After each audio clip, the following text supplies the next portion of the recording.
Disculpen la demora. Ya, a ver, un ratito.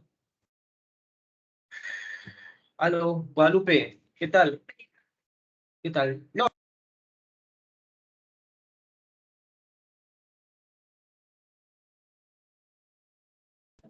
Ok, buenas tardes con todos. Vamos a empezar la capacitación. El tema que ha tocado en el mes de abril, de acuerdo a la programación, es aseguramiento de la validez de los resultados en laboratorios de ensayo NTP ISO IEC 17025.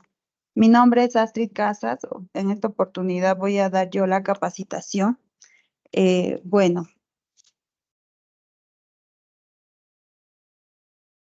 Bueno, cuando hablamos de aseguramiento de la validez de los resultados, este término está estrechamente ligado a la norma. Vamos a ver un poco en general el detalle de lo que nos dice la norma respecto al aseguramiento y todos los criterios que nosotros debemos considerar en nuestros programas y en nuestras planificaciones que tenemos para el seguimiento. Bueno, ¿qué nos dice? Que aseguramiento de la validez de los resultados es en general un programa de actividades, ya sean procedimientos o instructivos que realice el laboratorio para poder verificar, controlar y mejorar las operaciones que realiza. Así, de esta manera, generar confiabilidad en los resultados. Ahí podemos ver en la imagen, ¿no? Que nosotros partimos siempre de una muestra para análisis, en algunos casos de muestreo, depende de la unidad. Nuestro producto, que vendrían a ser resultados, los resultados analíticos que emitimos, que estos están en base a la aplicación de nuestros procesos. Y estos procesos están alineados a que deberían cumplir determinados requisitos. De esta manera, nosotros vamos a garantizar la confiabilidad de nuestros resultados y asegurar el cumplimiento de las expectativas que tiene o exigencias que tiene el cliente, ¿no? ¿Qué nos dice asimismo la ISO 8402?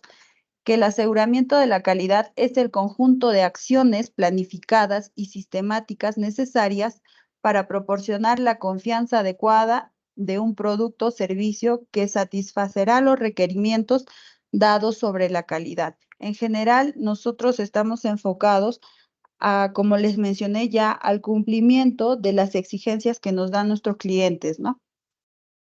Ese es el principal objetivo.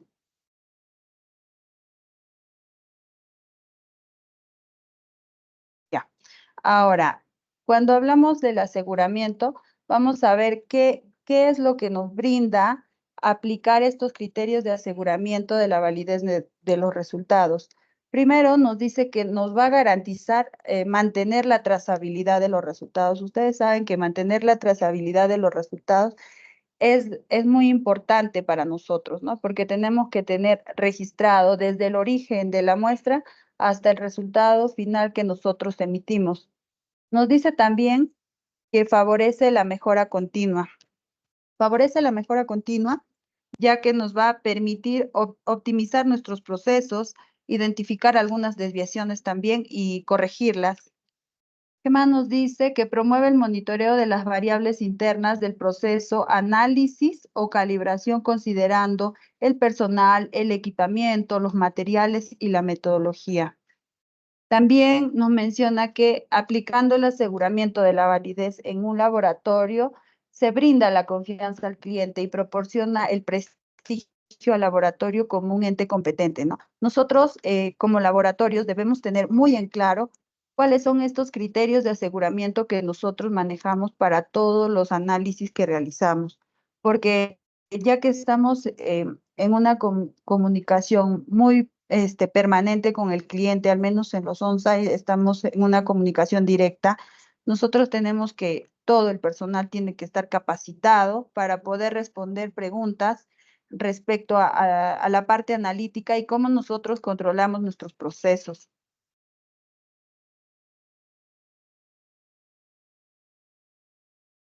Ok. Ahora, como les mencionaba, cuando hablamos de aseguramiento de la validez de los resultados, está estrechamente relacionado a la norma, ¿no? A la 17025. Entonces, aquí podemos observar los requisitos que nos dice la norma. En la norma vamos a poder ver 3 ítems muy específicos que nos menciona: el 771, el 772 y el 773. El ítem 7.7 es aseguramiento de la validez de los resultados, ¿ya? Luego, todos estos están estrechamente correlacionados, los vamos a desglosar uno a uno para poder ver el detalle. El primero que nos dice, dice el 7.71, dice que el laboratorio debe contar con un procedimiento para hacer el seguimiento de la validez de los resultados. Los datos resultantes se deben registrar de manera que las tendencias sean detectables y cuando sea posible, se debe aplicar las técnicas estadísticas para la revisión de resultados. Este seguimiento se debe planificar, revisar y debe incluir cuando sea apropiado, pero sin limitarse a. Ahí la norma nos menciona 11 ítems de aseguramiento que nosotros debemos revisar, evaluar y ver la aplicabilidad de estos en nuestros procesos. Vamos a ver el siguiente. A ver, ¿qué nos dice? Los requisitos de la norma ISO IEC 17025. Según la norma, el laboratorio debe contar, eso es lo que nos dice el ítem 7.71, ¿no? Lo vamos a desglosar un poco para ver qué exactamente es lo que nosotros deberíamos contemplar. Dice que el laboratorio debe contar con un procedimiento. Y es correcto porque nosotros como inspector en Bureau Veritas tenemos un procedimiento que es el PLMM001. Entonces, sí estamos cumpliendo esta parte de la norma, ¿no? El título de este procedimiento que nosotros manejamos es aseguramiento de la validez de los resultados en los laboratorios de metales y minerales. Tenemos la versión 9 con fecha 17 de diciembre del 2021. ¿Cuál es el objetivo de este procedimiento? Dice que es asegurar que los datos generados que se encuentren dentro de las especificaciones establecidas en los métodos de ensayo de laboratorio, metales y minerales. ¿Cuál es el alcance? Toda la división de metales y minerales. Ahora, ¿qué beneficios o qué es lo que nosotros conseguimos al tener un procedimiento para la parte del aseguramiento? Es que nosotros vamos a tener organizadas las herramientas de aseguramiento que vamos a aplicar en nuestros distintos procesos. La definición de los criterios estadísticos. De acuerdo a cada metodología que nosotros utilicemos, vamos a tener diferentes estadísticos que vamos a poder aplicar, ¿no? Entonces, ya en nuestro procedimiento está definido. Y también para estas evaluaciones estadísticas que nosotros vamos a realizar, debemos tener siempre un criterio de evaluación. A todo lo que nosotros evaluemos, siempre lo tenemos que aterrizar con un criterio de aceptación para dar una conclusión. Ahora, este procedimiento que les muestro aquí es un procedimiento general.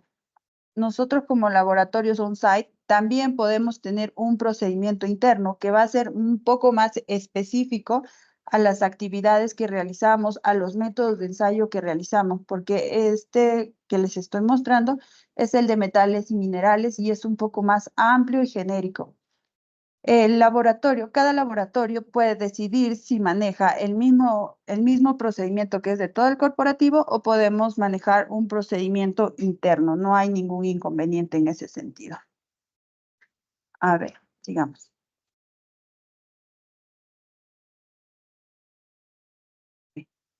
Ok.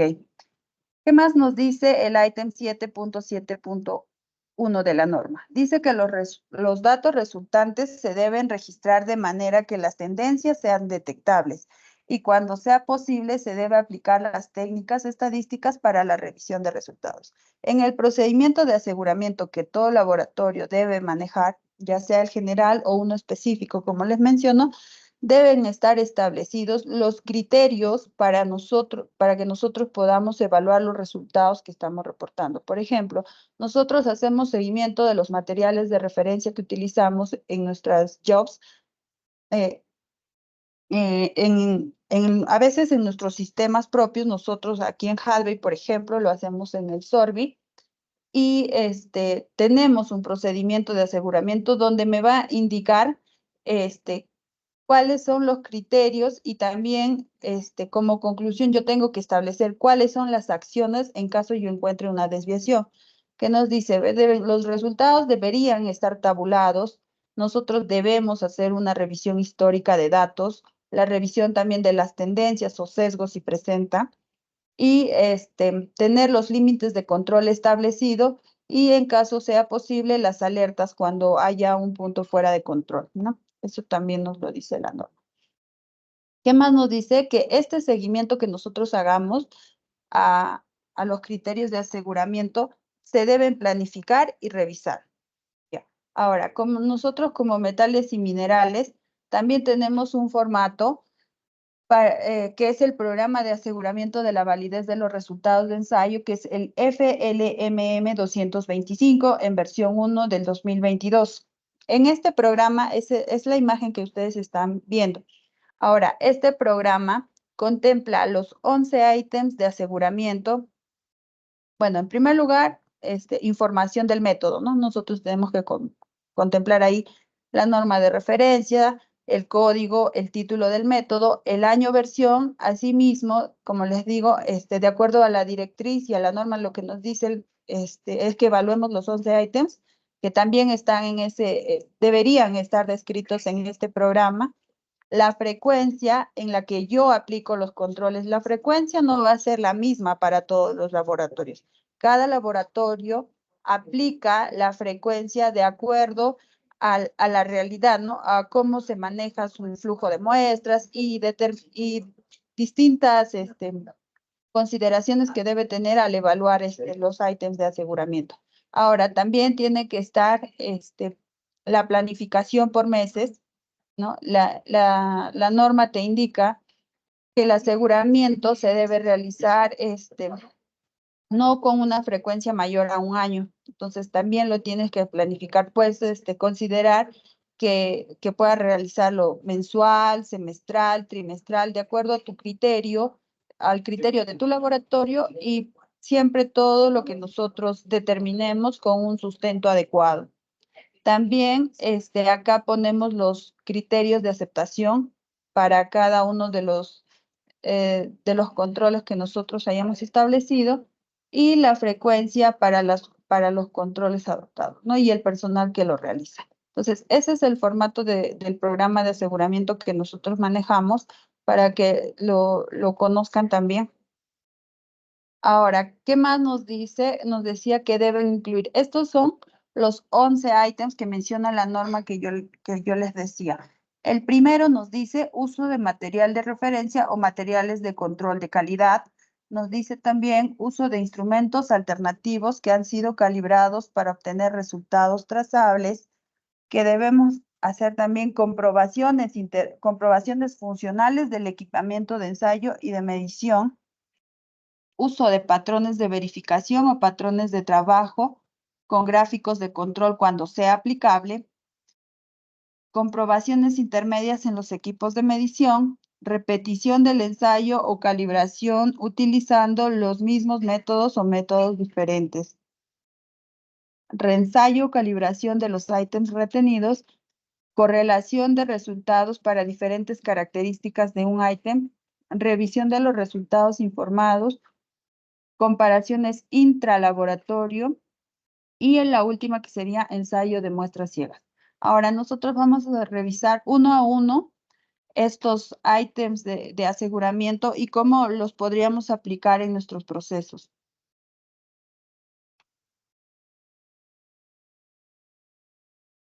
Ok, ya. Eso era en relación al 771. Ahora vamos a ver qué nos dice el 772. Nos dice que el laboratorio debe hacer el seguimiento de su desempeño mediante la comparación con los resultados de otros laboratorios cuando estén disponibles y sean apropiados. Este seguimiento se debe planificar y se debe revisar. Y también debe incluir, pero no limitarse a una o ambas de las siguientes opciones. Entonces, la norma nos dice que adicional a los 11 ítems de aseguramiento que hemos mencionado, pero que vamos a detallar más adelante, debemos hacer un seguimiento al desempeño también. ¿Cómo vamos a hacer este seguimiento al desempeño? se puede hacer de estas dos maneras, ¿ya? Dice que podemos trabajarlo como ensayos de aptitud o pruebas interlaboratorio. Ahora, ¿qué nos dice la definición de la ISO 17043 para un ensayo de aptitud? Nos dice que es la evaluación del desempeño de los participantes con respecto a criterios previamente establecidos mediante comparaciones interlaboratorias.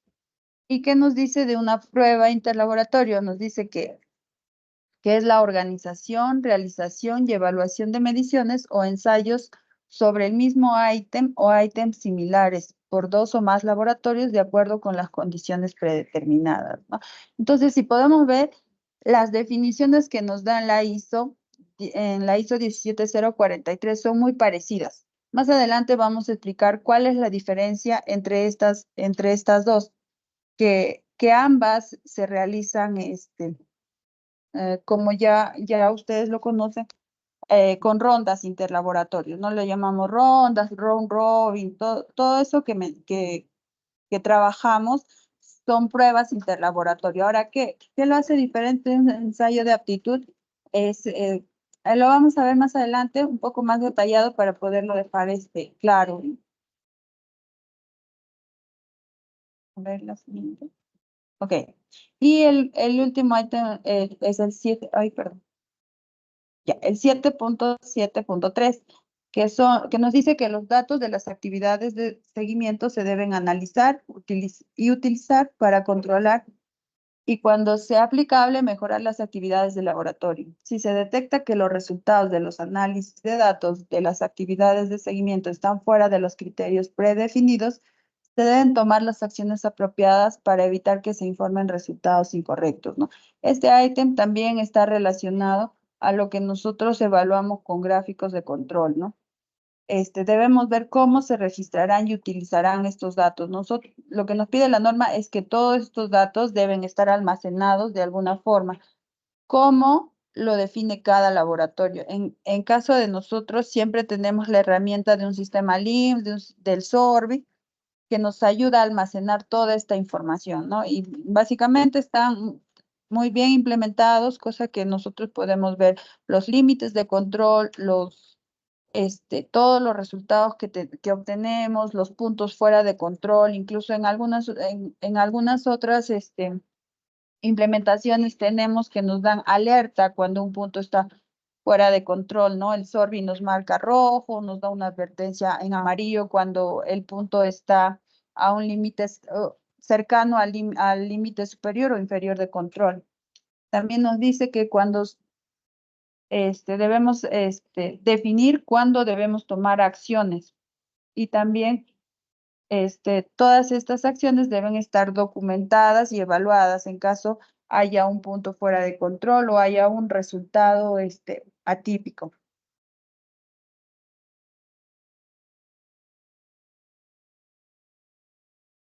Ok, vamos a ir viendo un poco el detalle de lo que son los 11 ítems de aseguramiento. El primero que mencionamos, el ítem A, nos dice el uso de materiales de referencia o materiales de control de calidad. Ahora, ¿qué es un material de referencia? Un material de referencia es un material o una sustancia suficientemente homogénea y estable con respecto a las propiedades especificadas que yo necesito que se han establecido como adecuadas para su uso. Entonces, vamos a tener dos tipos de materiales de referencia, como ustedes saben, un material de referencia certificado y también materiales de referencia interna. Entonces, lo que nos dice el primer ítem de aseguramiento es que nosotros debemos planificar el uso de estos materiales. No puedo usarlo arbitrariamente sin tenerlo planificado, mapeado. Por ejemplo, ¿no? De acuerdo a cada batch, nosotros ya tenemos definidos cuántos materiales de referencia usamos, la frecuencia de cuáles, en qué niveles, todo eso tiene que estar definido porque es parte del aseguramiento. Ahora, ¿qué características debe tener este material de referencia certificado? Debe ser estable y homogéneo. debe mantenerse en un correcto almacenamiento y llevarse a cabo con una correcta manipulación. Y adicional a eso, estos materiales de referencia tienen certificados y cuentan con una trazabilidad metrológica, ¿no? Esa es la diferencia entre un material de referencia certificado y un material de referencia interna. Los certificados vamos a tenerlos con trazabilidad metrológica.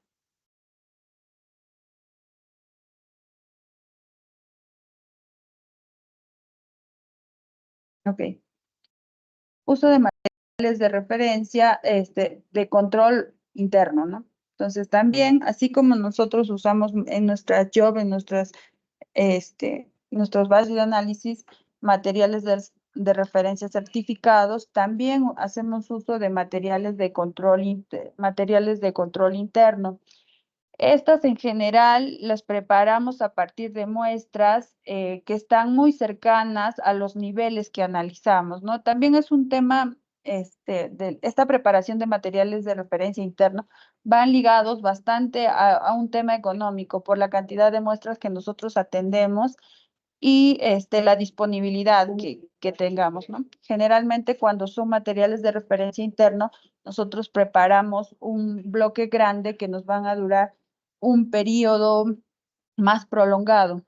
Estos, como les dije, estos materiales de referencia internos se realizan a partir de muestras estables y homogéneas, ¿no? También que sea un material de referencia interno no nos desliga que hayan pasado por un proceso de homogenización, en general preparación del material de acuerdo a lo que nos dicen los estándares, como las normas, ¿no? La ISO, la 031 que nos dice también, ¿no? Sobre la preparación de material de referencia.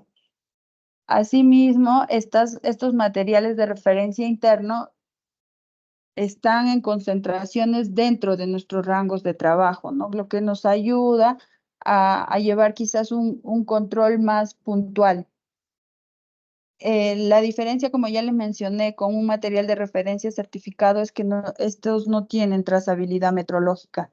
Y bueno, las matrices que utilizamos en material de referencia interno son muy parecidas a las muestras del día a día.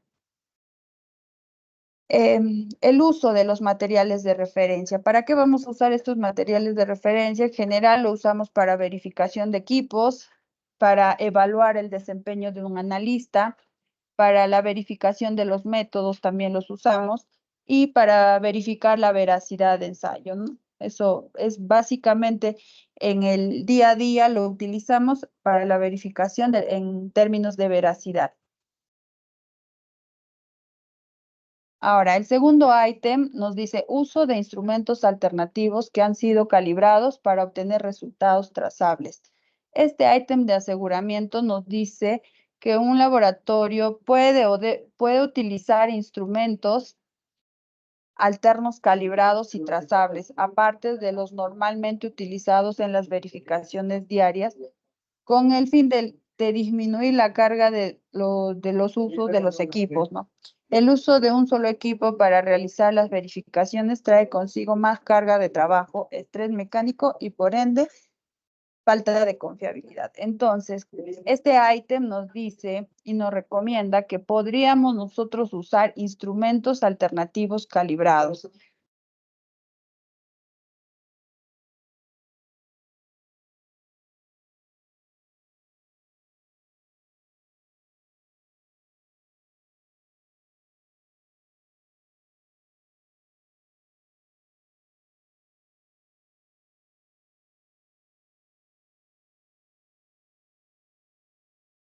Astrid, no se te escucha.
Discúlpame, me quedé sin red. Ahora voy a volver a proyectar la presentación.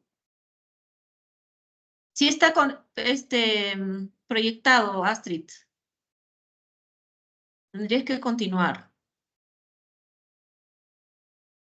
Sí, yo no logro ver la presentación. A ver, voy a ver esto. Espera.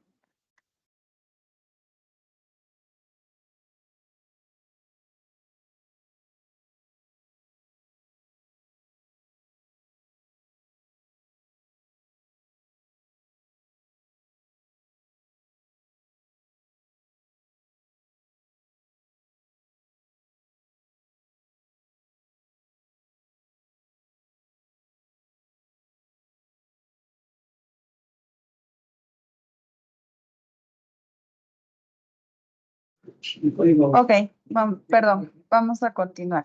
Estábamos en el uso de instrumentos calibrados. En caso yo utilice instrumentos alternativos para realizar mis verificaciones, No está la entonces, proyección. Discúlpame, Astrid, no sé si, ay, perdón, si sos solo yo o por favor, si me pueden decir si se puede ver la presentación. No se visualiza.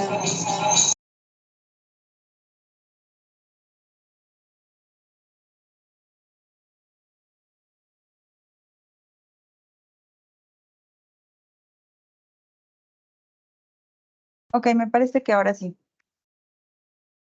Vamos a continuar. Ok, les decía que en el programa de aseguramiento, como que proyectamos al inicio, entonces yo debo evaluar si yo estoy haciendo uso de materiales o, perdón, de equipos calibrados, también alternativos para mis actividades.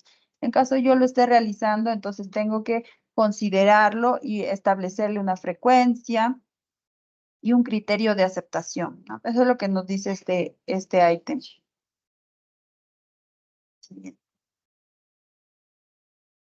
Ya, el siguiente nos habla de comprobaciones funcionales del equipamiento de ensayo y de medición, que son pruebas de operación y funcionamiento o autotest que se realizan en el día a día. Se realizan también previos a calibraciones y son pruebas que deben realizarse cada vez que se va a operar el equipo. Nosotros, todos los laboratorios, tenemos estos registros de verificaciones de operatividad de equipos. Entonces, todas estas revisiones, estas verificaciones que nosotros realizamos son parte de las comprobaciones funcionales. Entonces, yo tengo que tener, una vez más lo repito, definidos las frecuencias y los criterios de aceptación que voy a manejar para estas verificaciones. Entonces, una observación, por ejemplo, que me han hecho también a mí siempre, es que, por ejemplo, los registros de verificación de equipos siempre también deben tener este criterio de aceptación, ¿ya? Para que pueda yo considerarlo como una comprobación funcional. El siguiente ítem es uso de los patrones de verificación o patrones de trabajo con gráficos de control cuando sea aplicable. Entonces, nosotros utilizamos patrones de trabajo, patrones de verificación, tanto en balanzas, por ejemplo, también cuando hacemos verificaciones de temperatura, ¿no? Nos dice que la comparación de medición de estas mediciones la podemos hacer por gráficos de control. Nosotros tenemos registros de verificación, los cuales ya tienen las macros, están adaptadas con estos criterios de aceptación, ¿no? O sea, la norma te sugiere muchas alternativas y esas nosotros las tenemos que elegir de acuerdo a la realidad de cada laboratorio. También tenemos patrones de verificación que se usan para realizar las verificaciones diarias, patrones de trabajo que se usan para controlar el proceso. Todos estos patrones deben recordar que guardan siempre trazabilidad metrológica, tienen una frecuencia de calibración también, entonces para mantener esta trazabilidad metrológica. Luego nos hablan de comprobaciones intermedias en los equipos de medición. ¿Qué nos dice respecto a comprobaciones intermedias? Son verificaciones internas de equipos que que se realizan con una frecuencia establecida entre periodos de calibración. Eso es lo que nos dice la norma, ¿no? Si bien cuando hablamos de comprobaciones intermedias, la norma no es muy explícita, no es muy detallada. Lo único que nos indica con claridad es que estas verificaciones o comprobaciones intermedias se deben realizar entre los periodos de calibración. Nos dice también que sirven para mantener la confianza en el estado de calibración de los equipos y la periodicidad de las comprobaciones intermedias las define el usuario con respecto al uso de equipo, al método de ensayo y su experiencia. Nosotros tenemos un cronograma de mantenimiento como inspector y nosotros manejamos un cronograma de mantenimiento y calibración, ¿no? En ese cronograma, a los que lo han visto, lo conocen, indica mantenimientos, calibraciones y verificaciones intermedias. Entonces, nosotros como corporativo lo que hemos definido es que estas verificaciones intermedias o comprobaciones intermedias se tienen que realizar entre dos calibraciones. Es decir, si yo tengo establecido, de acuerdo a mi evaluación que he realizado para el equipo, que la balanza la debo calibrar anual, la verificación intermedia se debe realizar entre estas dos calibraciones, quiere decir de forma semestral, ¿no? O a los 6 meses después de la primera calibración. Eso es lo que se tiene definido para nosotros como corporativo. Aquí les coloqué una imagen de un informe de verificación que ha realizado Inspectore. ¿Cómo lo estamos realizando? No sé si todas los on-site o todas las sedes lo realizan de esta manera, pero se está realizando las verificaciones intermedias con el laboratorio de calibraciones de Bureau Veritas Inspectorate en Lima. O sea, si calibramos con un proveedor externo, la verificación intermedia la hemos establecido en el procedimiento como con el laboratorio de calibraciones, ¿no? Es una manera, como les digo, la norma no es muy explícita en este tema, pero nosotros como laboratorios podemos evaluar y definir cómo es que se va a realizar. Ahora, también el siguiente ítem nos dice repetición del ensayo o calibración utilizando los mismos métodos o métodos diferentes. Entonces, nosotros, dentro de nuestras muestras diarias, realizamos reanálisis, ¿no? Como parte del aseguramiento. Realizamos muestras también por duplicado. Entonces, eso va ligado a la repetición del ensayo. ¿Para qué nos sirve esto? Para detectar desvíos o errores aleatorios del método o de las competencias, ¿no? También nos dice que el criterio de aceptación se tomará de acuerdo con el método o el informe de validación. Ahora, nosotros cuando evaluamos nuestros duplicados, que básicamente este ítem de aseguramiento está relacionado a eso, podemos tomar diferentes criterios. Por ejemplo, acá yo puse el RPD, ¿no? Pero este criterio de aceptación para este ítem de aseguramiento va a variar de acuerdo a la metodología que nosotros estemos evaluando, a cómo hemos validado ese método, que generalmente lo evaluamos en precisión o con la curva de repetibilidad que podemos tener en la evaluación de precisión, ¿no? Por eso les digo que está ligado a la validación de los métodos. También tenemos el siguiente ítem que es reensayo o calibración de los ítems retenidos. ¿A qué se refiere con ítems retenidos? Nosotros tenemos siempre en custodia las muestras ya analizadas. Esos son los ítems retenidos. Entonces, nosotros tenemos que realizar el aseguramiento de la conservación de estas muestras. ¿Qué criterios tengo, por ejemplo, aquí? Que sean en una cantidad adecuada. Los criterios de conservación, hablamos de condiciones ambientales, de infraestructura también, las condiciones de almacenamiento y el acondicionamiento de las mismas. Ahora, nosotros podemos definir un periodo o una frecuencia, perdón, para realizar estos reensayos. En este caso, si bien el anterior ítem estaba bastante relacionado a lo que es repetibilidad, este ítem está relacionado a lo que nosotros podamos evaluar como precisión intermedia o reproducibilidad. Entonces, nosotros si hemos evaluado en la validación de nuestro método precisión intermedia, entonces vamos a evaluar este reensayo con esa ecuación de precisión intermedia, ¿no? O reproducibilidad, en caso lo hayamos evaluado como reproducibilidad. Ahora, el siguiente ítem es correlación de resultados para diferentes características de un ítem. Ahora, cuando realizamos análisis, vamos a tener una cantidad infinita de, ya sea de analitos que reportamos en distintas técnicas analíticas, que nos dice comparación entre variables de una misma muestra de un equipo para medir la tendencia en todo el alcance. ¿Qué más nos dice?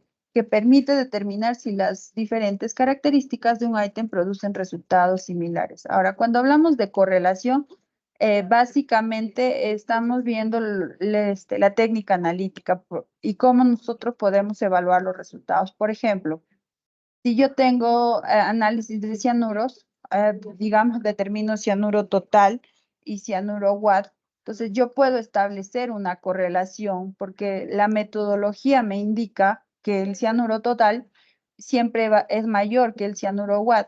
Entonces yo puedo usar esta correlación que existe entre estos dos analitos para establecer una correlación en mi evaluación y así asegurar mi resultado.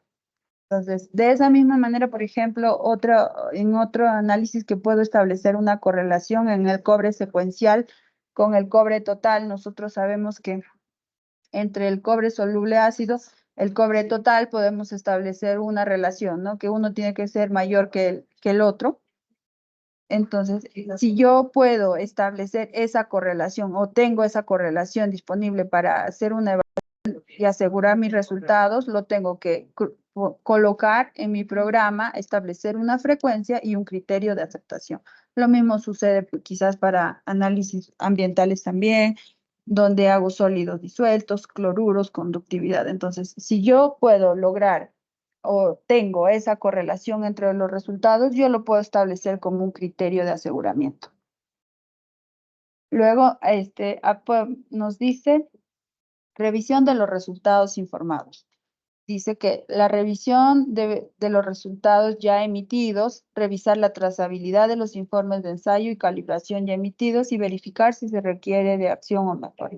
Ahora, nosotros tenemos que establecer con qué frecuencia nosotros vamos a revisar los resultados informados.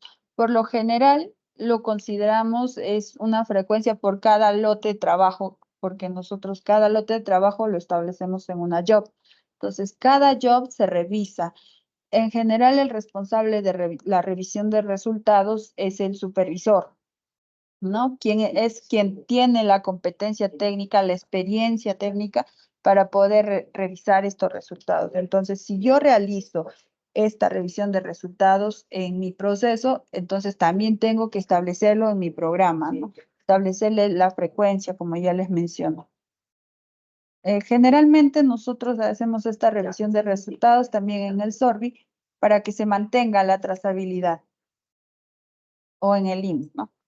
Ahora, uno ya casi llegando al final de los 11 ítems, tenemos las comparaciones intralaboratorios. Ahora, estas comparaciones intralaboratorios, como nos dice la directriz también, no pueden tener un periodo más amplio de un año.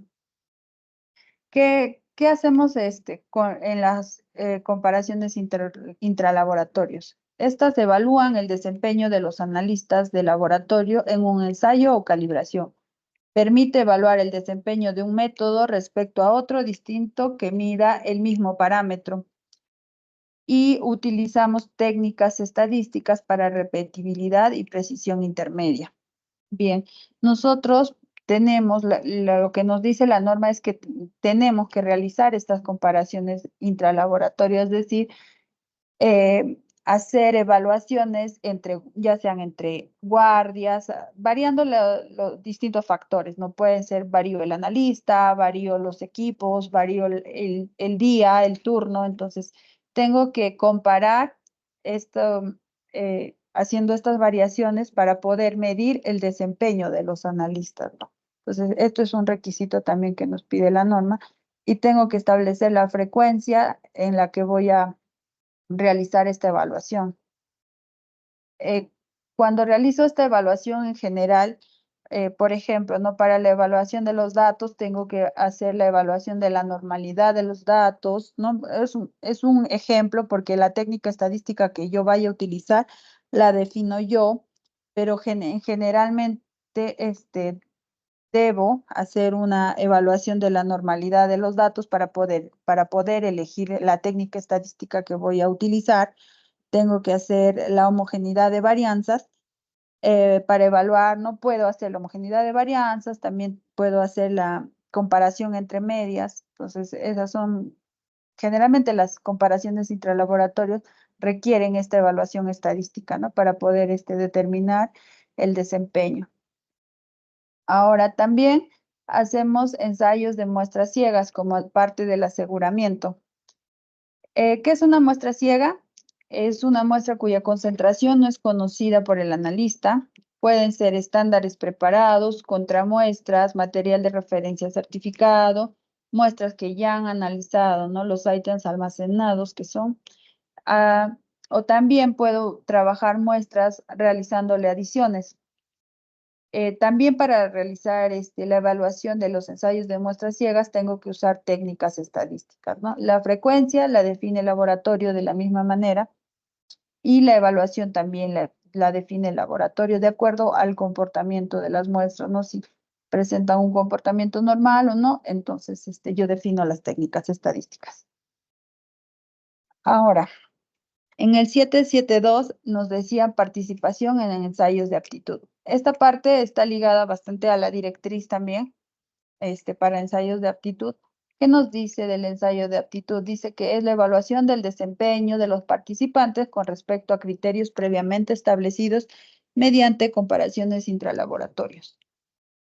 En los ensayos de aptitud, nosotros como evaluamos el desempeño, tenemos un criterio de aceptación que generalmente está ligado a la puntuación con el Z-score, ¿no? Nos sirve para calificar el laboratorio, nos dicen su resultado individual por cada analito que interviene en los ensayos de aptitud, ¿no? Ahí está cómo calculamos el Z-score y generalmente nosotros que participamos en estos ensayos de aptitud podemos ver nuestro desempeño, nuestro performance en las calificaciones. Generalmente nos dan satisfactorio, cuestionable o no satisfactorio. El satisfactorio va cuando yo como laboratorio obtuve un Z-score de 0 a 2. Cuestionable si yo tuve un Z-score de 2 hasta 3. Y si yo tuve un Z-score mayor a 3, ya es no satisfactorio, ¿no? Esa es una de las maneras con la que se evalúan los ensayos de aptitud. Ahora, para que una ronda interlaboratorio esté considerada como ensayo de aptitud, tiene que estar acreditada con la ISO 17, certificada con la ISO 17043, ¿no? Eso es un requisito para que sea un ensayo de aptitud. Esa es la diferencia que les mencionaba, ¿verdad? Por ejemplo, aquí dice la participación en ensayos interlaboratorio, y la diferencia entre un ensayo de aptitud. ¿Qué nos dice? Por ejemplo, nosotros tenemos las rondas que nos manda Chinalco, que nos manda Volcan y otras empresas que generan sus rondas interlaboratorios como parte de su preparación de materiales de referencia. Por ejemplo, esta es una ronda interlaboratorio que nos dice que los laboratorios participantes solo comparan el desempeño entre el grupo de los miembros participantes. A diferencia de la ronda, por ejemplo, de Coto, en la que estamos participando actualmente todos los laboratorios del grupo, que no requiere un laboratorio de referencia o un organismo coordinador. ¿Por qué? Porque estas muestras ya tienen un valor de consenso. Entonces, con ese valor de consenso nos evalúan el performance. Adicional a eso, como les mencionaba, la diferencia que para que sea un ensayo de aptitud tiene que estar certificado, acreditado con la norma ISO 17043, ¿no? Ahora, cuando hablamos de los ensayos de aptitud, ¿qué nos dice la directriz? Para ensayos de aptitud, la directriz nos dice que un laboratorio nuevo que quiera acreditar sus métodos de ensayo debe como mínimo haber participado 2 años, o sea, su participación en una ronda, en un ensayo de aptitud no debe tener una antigüedad mayor a 2 años. Eso es lo que nos dice la directriz en referencia a los ensayos de aptitud. Ahora, como les decía ya, para todas estas evaluaciones que hemos estado viendo, como son las comparaciones intralaboratorio, las muestras ciegas, los ensayos de aptitud, las rondas interlaboratorio, se utilizan técnicas estadísticas para la evaluación, ya sea para evaluar precisión, sesgo, también exactitud, por ejemplo. Para evaluar precisión podemos usar la desviación estándar, la varianza, coeficiente de variación. Para evaluar el sesgo, podemos evaluar con la T-de-Student. Entonces, hay distintos estadísticos que nosotros podemos usar para estas evaluaciones, pero se van a alinear al tipo de datos que nosotros manejamos. Ya también podemos usar el estadístico F, el análisis de varianza NOVA, la desviación estándar, como les decía, los coeficientes de variación y las gráficas de control. Ahora, el desarrollo de los planes de aseguramiento de la validez. Como nos dice la norma y como ya lo hemos visto, nosotros tenemos que cumplir con estos planes. Tenemos que tenerlo primero organizado, planificado y tenemos que hacerle el seguimiento al cumplimiento a este plan, ¿no? ¿Cuáles son los objetivos de tener o de realizar este plan o este programa de aseguramiento? Es el control estadístico del proceso de análisis. Nos va a ayudar a tener un manejo del scorecard. En el scorecard está considerado el ítem de aseguramiento. También vamos a poder detectar errores sistemáticos, definir nuestras acciones correctivas a los errores que nosotros podamos haber detectado. Nos permite también realizar una evaluación de calidad analítica y nos permite realizar la verificación de la capacidad del laboratorio para cumplir con los requisitos de la norma.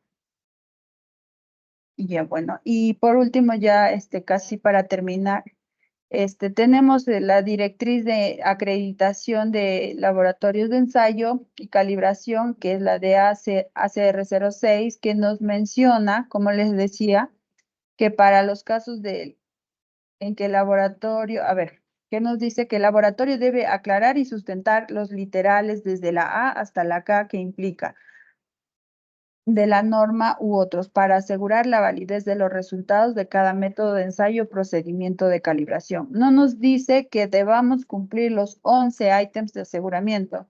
Nos dice que debemos declarar y sustentar, ¿no? Si para mi proceso no aplica, ok, no aplica, está bien, pero yo debo tener el sustento de por qué no aplica, de los literales que hemos visto, de los 11 ítems, ¿no? Y nos dice también que para los casos en que el laboratorio establezca una frecuencia de seguimiento de la revisión de resultados mayor a 12 meses, debe sustentar con datos históricos la eficacia de los controles aplicados, ¿no? Es por eso que nosotros tomamos una frecuencia siempre menor a 12 meses para poder no tener que complicar el sustento, ¿no? Con datos históricos y hacer un poco más largo el proceso de revisión. Bueno, eso sería todo de parte mía que he podido compartir con ustedes respecto al tema que hemos desarrollado hoy. Espero haya sido bastante claro y les sirva en sus procesos. Y si tienen alguna consulta, la pueden hacer. Muchas gracias. Buenas tardes.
Bueno, parece que no hay muchas preguntas. Gracias a todos por su atención, por su tiempo y que tengan una buena tarde, un buen fin de semana. Gracias. Buenas tardes. No se olviden que hay examen. Voy a mandar los exámenes y la presentación, el examen de esto y la presentación a la supervisión de cada área. La nota mínima probatoria es 14 y bueno, eso sería todo.